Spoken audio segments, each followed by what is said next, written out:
Raiders making moves in their front office, and tag you're it. Transition and franchise tag period opens up today. That plus more on Tuesday's edition of the Locked On Raiders podcast for February 18th, 2025.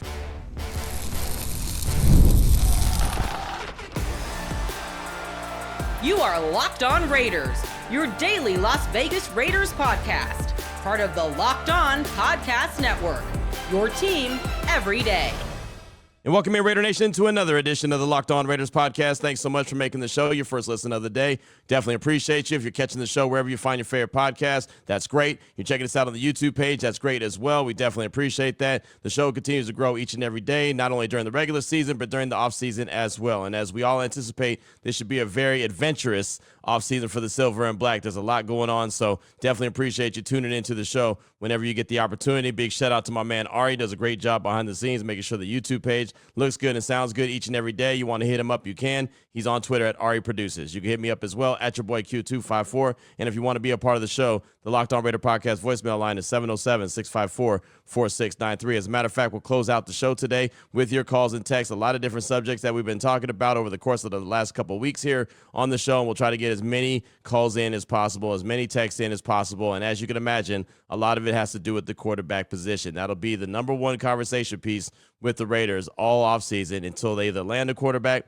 or they don't land a quarterback. But that'll be the hot topic throughout the course of the season. So that comes up in segment number 3. Segment number 2, we're going to take a look at the franchise tag, take a look at the transition tag. The period opens up starting today. Matter of fact, 1 o'clock Pacific time, 4 o'clock Eastern time, teams can start applying the franchise tag. I look at the Raiders, don't really see a lot of use for the franchise tag or the transition tag. There may be a couple of guys that they're interested outside of the team that might get hit with the franchise tag. So we'll talk about that. We'll give you the values of the tag, what it means, how it comes about, how they come up with the number. We'll do all that breakdown in segment number 2 of today's Locked On Raiders podcast. Here in segment number 1, news and notes of the day, as we always do. And unfortunately, we got to start off with Champ Kelly no longer being with the Silver and Black. On Friday, he interviewed with the Jacksonville Jaguars for their open GM job.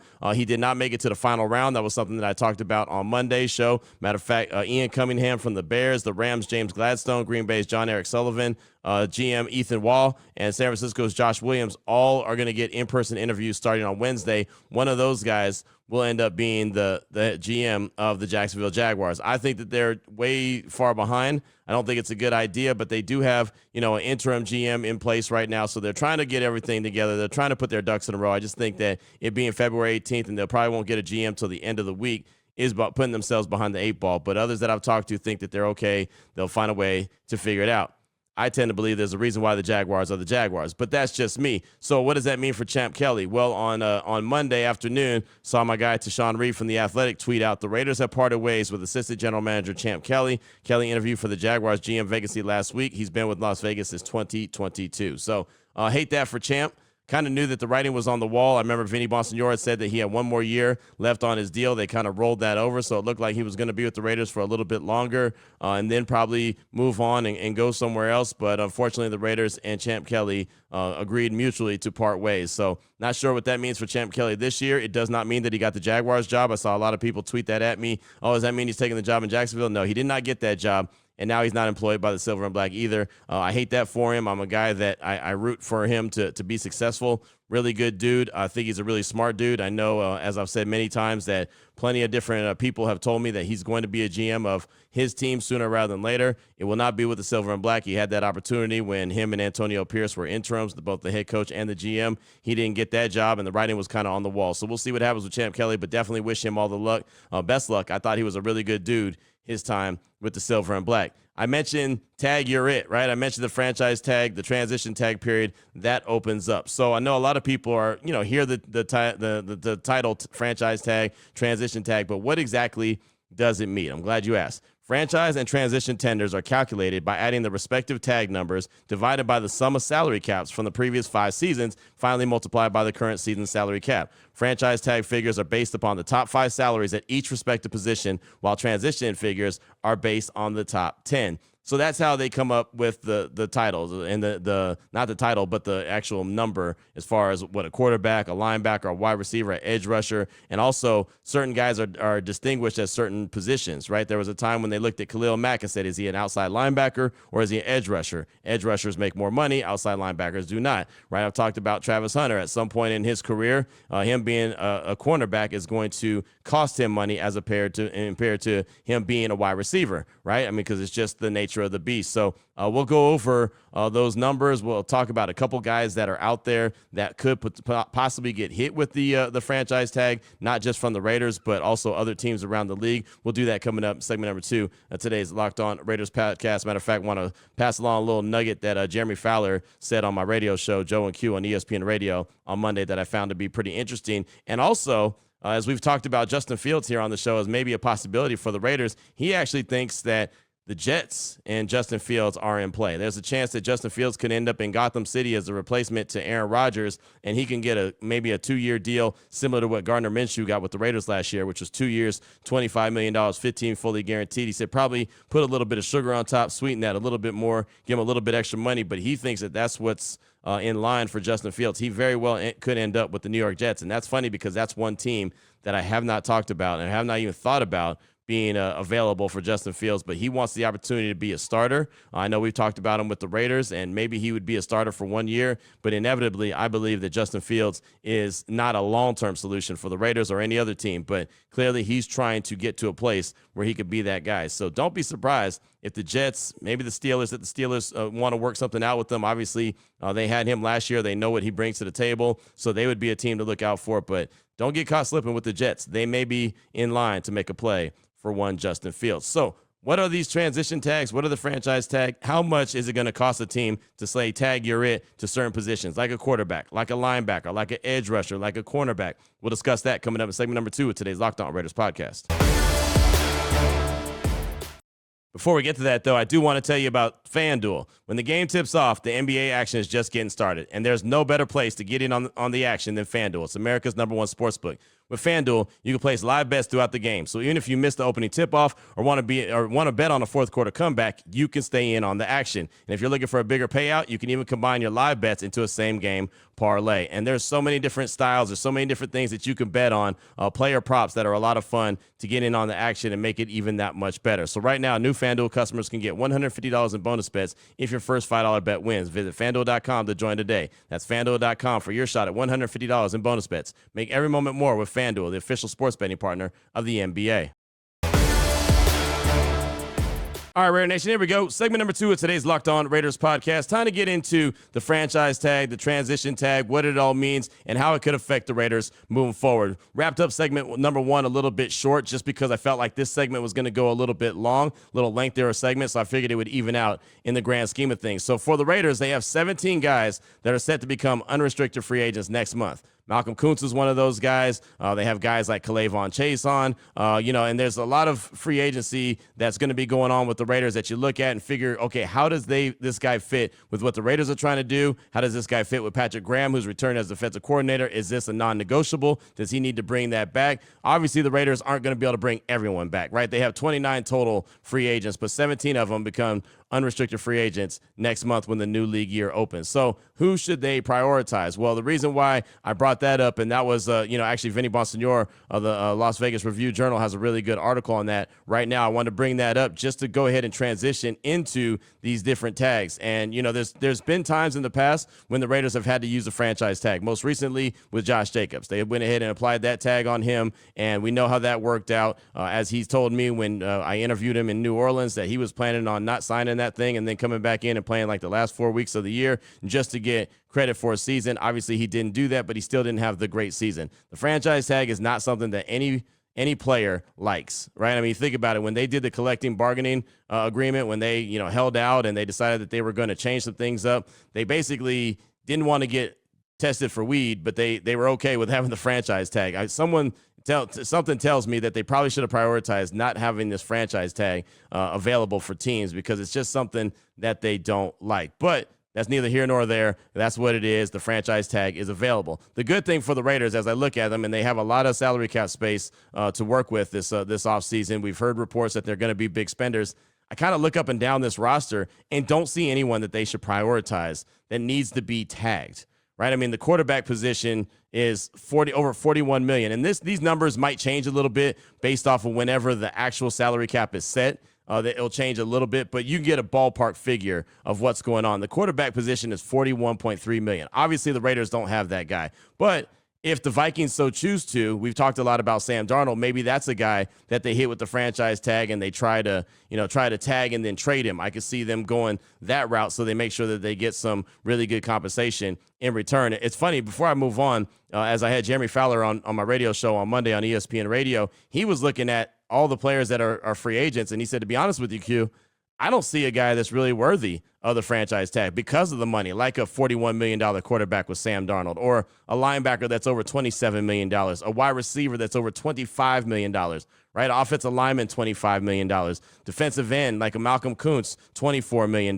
Defensive tackle, like a Adam Butler, $23 million. Cornerback, like a Nate Hobbs, $20 million. Trayvon Merrick, the safety, as much as the Raiders would like to get him back, are you giving him $19 million fully guaranteed for 1 year to make sure that he doesn't go anywhere, right? I mean, that's $19 million. Tight end position, $14 million. Running back, $13 million. Special teams, $6.5 million. And again, these are just rough estimates. The numbers are going to change, but I think it's a good thing that the Raiders don't have any of those guys. They don't have any guy that you just feel like, hey, they need to put that tag on him, make sure he doesn't go anywhere. Over the past years, right, long time, we've seen guys like Charles Woodson get hit with the franchise tag. We've seen other guys, like I said, Josh Jacobs get hit with the franchise tag. But I think if you don't have to use that, that's a good thing, especially because players can't stand when they get hit with the franchise tag. So I look at a guy like Sam Darnold. I don't think he's worth $41 million. I think I've expressed that very highly, right? I've talked about that in great length and great detail. But someone, the Vikings might say, well, we want to make sure we hold on to him, we protect him. I don't think that's the case.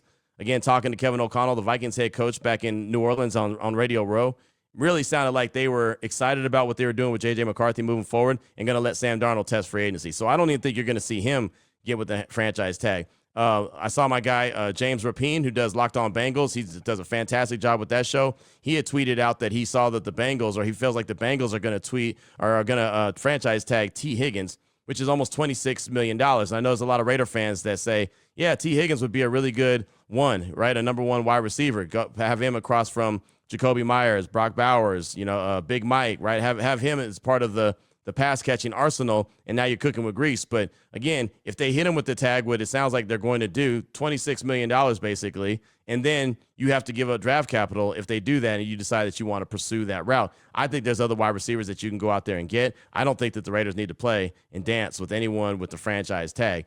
Edge rusher is interesting. Malcolm Kuntz didn't have an opportunity to even hit the season in 2024, had a really good breakout second half of the season in 2023, thought he was going to have a monster season. He tore his ACL.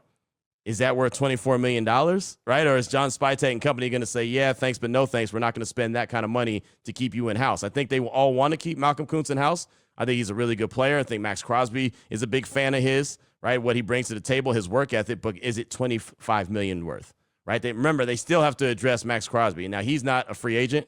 He's still got 2 years left on his deal, but he is a guy that needs some extra sugar on top. He needs some guaranteed money. So instead of pouring all that guaranteed money into Malcolm Kuntz, because remember, when you hit the franchise tag, that's all guaranteed.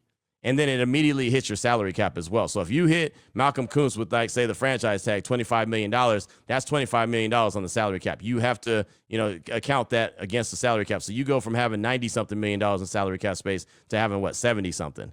So I just don't see John Spytek and company wanting to do that. Do they want to work something out with Malcolm Kuntz? Sure. I just don't think that it's $25 million worth. Adam Butler, I think he's a guy that a lot of Raider Nation would like to see come back. I'd like to see him come back. He stepped up when Christian Wilkins was out at that defensive tackle position. That's $23.4 million, right? And I know Adam Butler wants to get paid. He talked to us about that in Costa Mesa back in training camp, that he wants to be a guy that could prove that he could be on the field all 3 downs and get paid. But again, I go back to John Spytek being pretty smart with what he's going to do with this front office. I don't see them paying over $23 million for 1 year for Adam Butler. I just don't see it. Now, can they work out a couple-year deal? Sure. I see that happening. I don't see a $23 million 1-year deal for Adam Butler. I just don't. And when you look at the cornerback position, right, Nate Hobbs is really good, inside corner, a slot corner when healthy. $20 million? $20 million a year. And I think Nate wants to get paid. Just the feeling that I got from being around him in the locker room at the end of the season feels like Nate wants to really get paid. I don't know what he thinks that value is or his agents think that value is, but the fact that he's not available all the time doesn't warrant a $20 million franchise tag, right? So again, you're looking at a bunch of these free agents that the Raiders have and realizing, yeah, that's too rich for their blood. Trayvon Merrick, I would have no problem seeing him return. I don't know if $19 million fully guaranteed is what they would do. I'd like to see a multi-year deal, 2 or 3 year deal. The fact of the matter is he doesn't take the ball away enough to look at a $19 million fully guaranteed deal. Well, again, these are all 1 year deals, right? That's it. And of course, you can put the tag in place. We've seen that, put the tag in place and then work on a long-term deal. That could happen. That could work, but it also isn't guaranteed. Right. And so then all of a sudden you're looking at a player that's really frustrated, like a Trayvon Merrick is frustrated because you hit him with the $20 million franchise tag and have no idea how you're going to keep him around long term. You know, the good thing is with Patrick Graham being extended and given more money on top and return as the defensive coordinator, I do think there's guys like a Spillane, like a Kuntz, like a Butler, like a Hobbs, like a Merrick that they're going to be interested in, but I think they're going to be very smart about it. We talked on Monday about serious franchises. If you throw this kind of money at these guys, that's not being serious franchise, right? That's being unserious or for entertainment purposes only, just to say that you're doing something. That's not what you want to do. John Spytek, Pete Carroll, Tom Brady, they have to go in and make smart decisions, and they have to be serious decisions. So as much as you'd like to see these guys return, you just can't throw a whole bunch of money in one guy and think that he's going to make a difference. The Raiders aren't one Malcolm Kuntz away from winning the Super Bowl. They're not one Adam Butler away from winning the Super Bowl. They already have a lot of money invested in Christian Wilkins. They're hoping that he comes back healthy at that defensive tackle position. They just couldn't afford to put all that kind of guaranteed money into 1 or 2 guys. It just, it's the same reason why people say, yeah, go get Myles Garrett. That'd be fantastic. Well, yeah, it'd be fantastic on Madden. It'd be fantastic in our mind. I would love to see Max Crosby and Myles Garrett getting after the quarterback, getting after Patrick Mahomes, keeping him on skates. That'd be great. But that's a whole lot of guaranteed money that they'd have to invest in those 2 spots. And that's not how you build a team, right? I would like to see them focus in free agency, guys outside of their building. I'd like to see them focus in on the offensive line. Matter of fact, coming up tomorrow, we'll take a look at some of the free agents that are out there available from other teams that I'd like to see the Raiders go ahead and try to invest in to try to build that offensive line. The one thing that I thought Big Reggie McKenzie did really well with his short time as the GM of the Raiders was when he built that car insurance.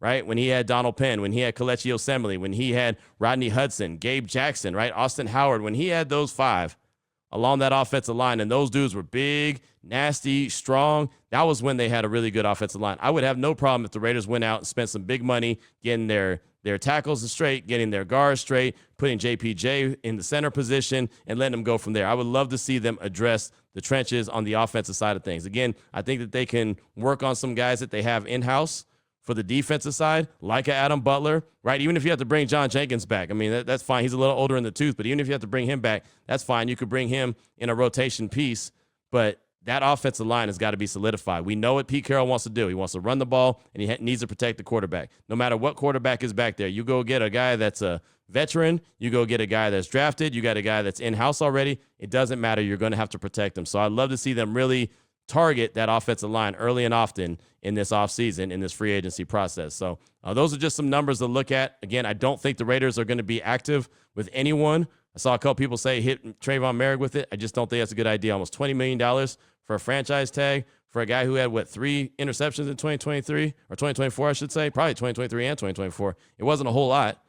I just don't see why that makes a whole lot of sense. So I expect the Raiders. Now, maybe they hit them with the transition tag with a couple of these players. That's fine. They can do that. It's a little bit less money. As I said before, the transition tag figures are based on the top 10. So maybe they go that route, but the franchise tag is the big one. And, of course, you get compensation if a team decides to take a guy that you have franchised, and then they decide they want to go get him. You have exclusive franchise, which most teams don't use, where only you can negotiate with them. But the other franchise, just a regular franchise tag, other teams could still negotiate with that player, but you get compensation in return if they do sign with that team. So that's what I got for you for segment number 2 of today's Locked On Raiders podcast. Coming up, segment number 3, your calls and texts straight off that Locked On Raider podcast voicemail line, 707-654-4693. You'll close out the show next here on the Locked On Raiders podcast.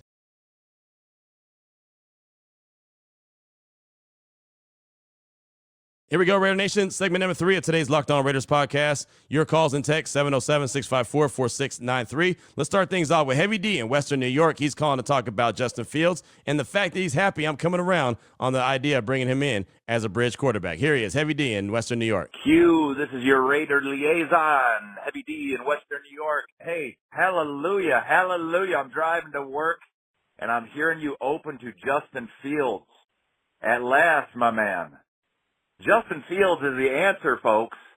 Justin Fields is younger than Aiden O'Connell. Do people realize that? Do people understand my man was with Luke Getsy, a historically bad offensive coordinator? Justin Fields can play. He's got plenty of arm. I don't know where that's coming from. Just go to YouTube, watch Justin Fields highlights. Watch him rolling out, throwing dimes deep to DJ Moore. He's got arm. Not elite arm. He's got plenty of arm. Got more arm than Hurts. And I am so envious of teams that have a mobile quarterback. In today's day and age, you need a mobile quarterback. I watched the Super Bowl, and I watched Jalen Hurts. I think it was back-to-back 3rd and 5 and 6 or something like that, and he just took off and peeled off 10 yards. I heard a few people say, oh, he's not elite. He only had 220 yards passing in the Super Bowl. Well, they didn't need him to, but he had 70 yards rushing. That made him elite. 70 yards rushing, and he picks up these first downs with his legs. This is what we need in today's NFL. Justin Fields, when he played at Ohio State, he balled out. When he came back from injury his last year in Chicago, he was balling out. If any Raider fans have a couple extra minutes, look at his game log down the stretch his last year in Chicago. If it wasn't for Caleb Williams being available and supposedly a generational talent, Chicago would have just kept my man Fields. Justin Fields is the answer. We don't need to trade up a package of a whole bunch of ones for Shedeur and hope that he pans out because he's not going to be there at 6. The Jets will leapfrog us. The Giants are taking a QB. Cleveland should be taking a QB. Justin Fields, we could just stand pat at 6, and I'm not even thinking bridge quarterback with him. I think he could be the man, but if necessary, you could take Fields, take Milroe in the 3rd, take Dart in the 2nd, whatever, and wait for them to mature. But Justin Fields with Chip Kelly, in Chip I trust. And I think he could put up huge numbers, and we'd immediately be relevant. Justin Fields, folks. All right, Raider Nation, you have a great day. Heavy D, thanks for the call. I appreciate you. Look, I'm not in love with Fields. Let's not get it, twisted. The consistency with the arm is just not there.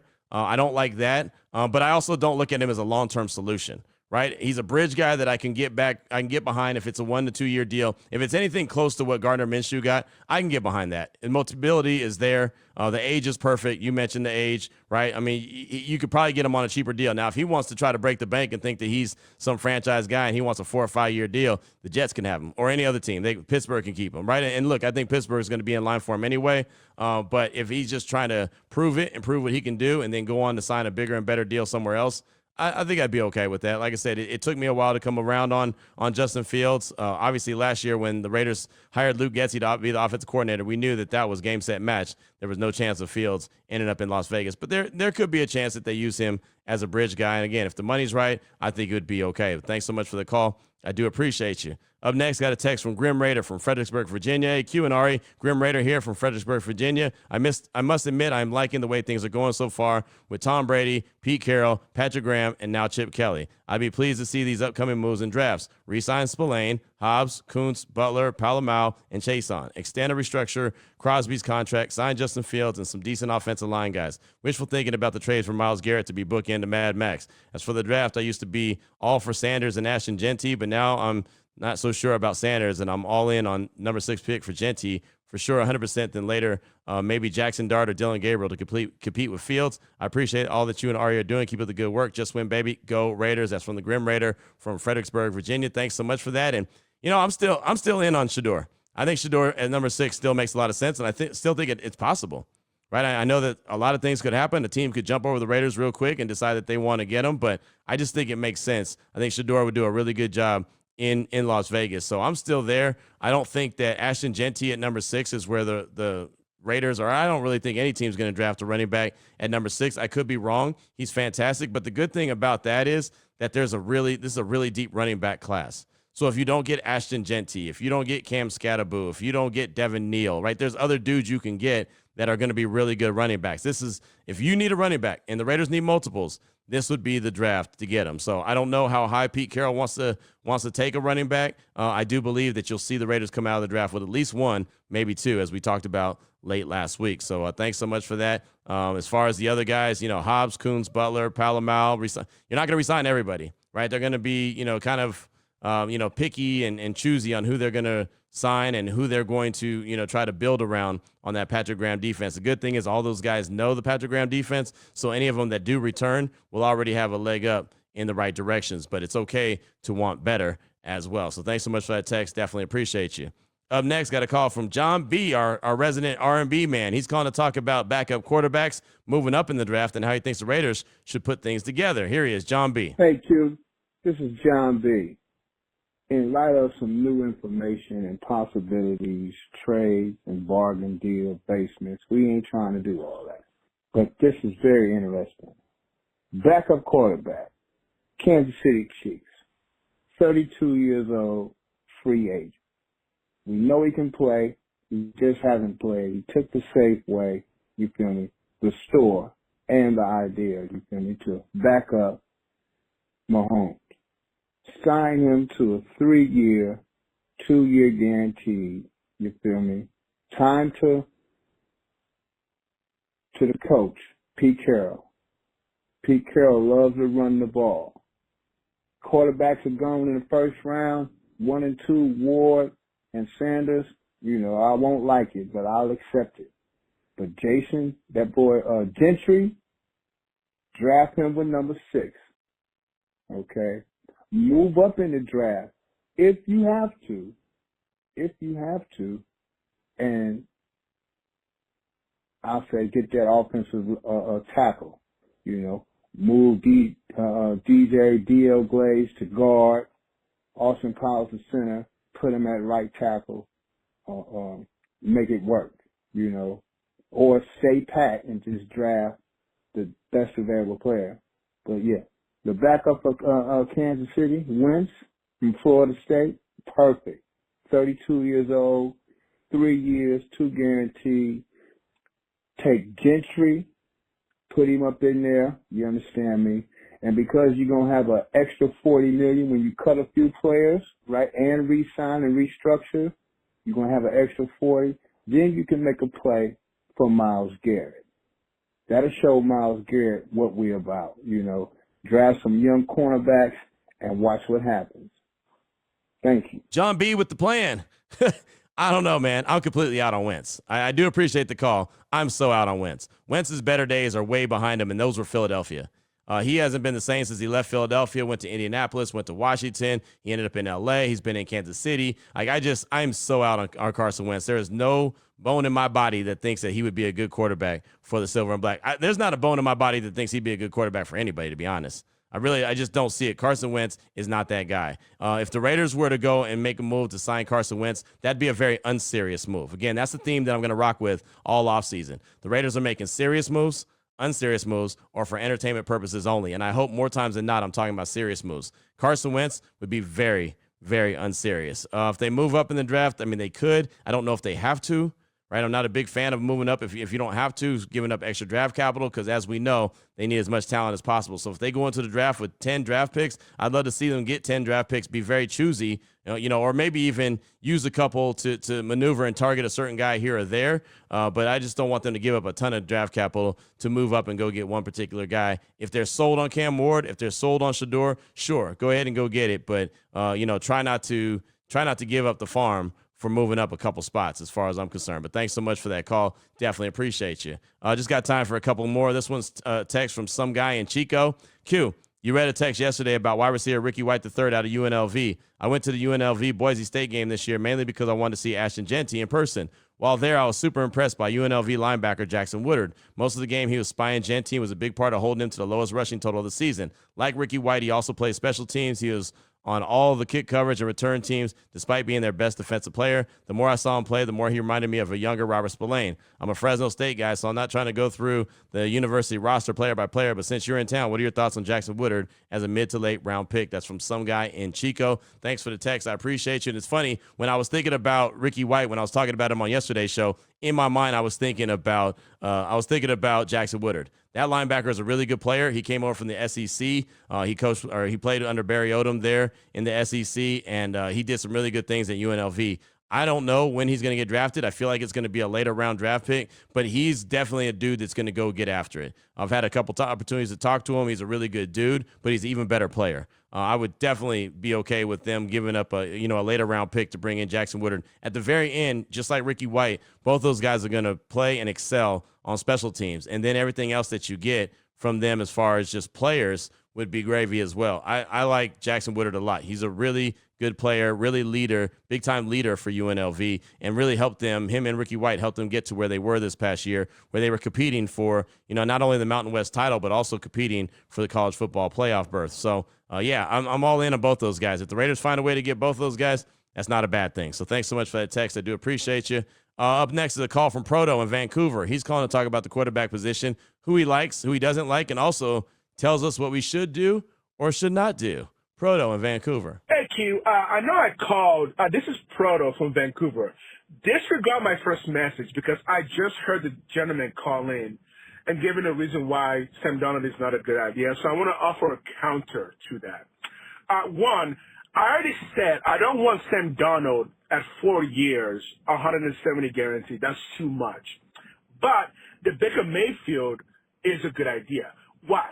Because just like Baker Mayfield, they are quarterbacks who need the right coaches. Bottom line, do not stop talking to Raider Nation about Aiden O'Connell. It's done. He's not going to be a quarterback in this league, a starting quarterback. It's already done. Please stop talking about that. Why does Sam Darnold make sense? Yes, I know we have holes, but here's the catch. If you try to get free agents without a starting quarterback in place, you're going to have to pay those free agents a lot more money for them to come to you. It makes no sense to do that. It is actually cheaper to get Sam Darnold for 3 years, $100 million, and then be able to sign other people who want to come and play with you. Look, the Raiders are not rebuilding. We're not rebuilding. We have to try and win right now. The best way to try and win right now is to go get a quarterback that's already been proven. Could Sam Darnold regress? Yes, he can.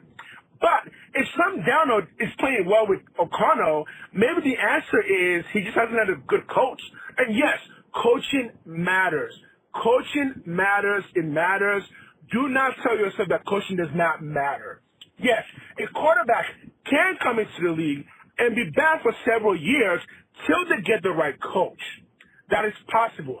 The reason why we signed Chip Kelly is because that we believe that Chip Kelly is a coach who can coach up a quarterback no matter who the quarterback is. Chip Kelly is able to make the quarterback perform enough to get you into the playoffs. No, we are not trying to win a Super Bowl with Sam Darnold. We just need to get into the playoffs. And Sam Darnold could, at the very least, get us that. And still have enough money left to sign free agent and to go and get a good draft and to go and draft a quarterback in the second or third and make them sit behind Sam Darnold, right? What other quarterback are you going to get and make a rookie quarterback sit behind? Sam Darnold is the best option for that. So that's why, yes, Sam Darnold is a good option, is a good stopgap. Thanks for listening. Proto, thanks for the call. Appreciate you. First of all, as long as O'Connell's under contract with the Raiders and he's on the roster, he's going to have a chance to compete. That's the one thing with Pete Carroll. If you're on the roster and you're playing a position, you're going to have a chance to compete. I've never once said Aiden O'Connell is a solution. As a matter of fact, I don't think he's a solution. But as long as he's on the roster, until they release him or trade him or let him go, he's going to be part of the conversation. So the suggestion to tell me not to mention his name is silly because I'm going to keep talking about him until he's no longer part of the equation. That would be dumb, right? I mean, I get it. You're not a fan of him. Again, I'm not a big fan. I think that he's, a good backup at best. But again, he's going to have that opportunity. The one thing that we should learn from Pete Carroll, right? I mean, you got the answers. Go back and look from what Pete Carroll's done, right? In Seattle, they went and traded for a quarterback. They signed a quarterback, big money, free agency, and then they went and drafted a short guy in the round 3, and it ended up being the short guy in round 3 that ended up being the starting quarterback, right? So you can't cancel anybody out until they're no longer on the roster. So that would be my first piece of advice. Now, you don't have to listen to it. That's fine. I respect that. But as far as telling me don't talk about this guy or don't bring him up, that's silly. As long as he's on the roster, his name is going to be mentioned. So respectfully, there's that. Second of all, the $170 million doesn't scream stopgap to me for Sam Darnold. There's nothing about $170 million that screams stopgap.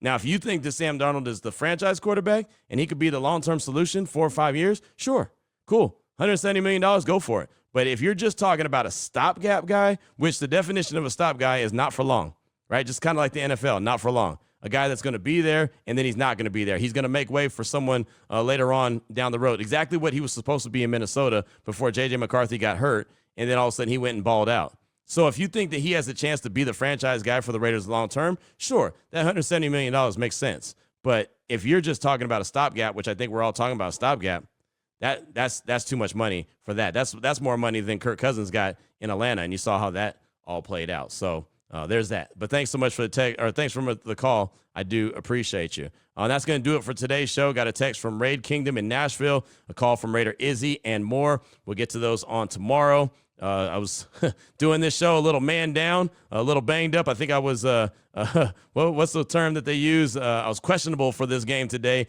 not feeling 100%, but we're going to make it do what it do. So thanks for rocking with me, Raider Nation. Thanks for dealing with me being a little, like I said, under the weather, but it's okay. We're going to make it happen. We're going to take it to the next level each and every day as we do. So we'll get to those calls. We'll get to those texts. We'll also get more news and notes coming up tomorrow. We'll have plenty more conversation as well. So until then, Raider Nation, take care of yourself, take care of your family, love on your family. Most importantly, as always, just win, baby.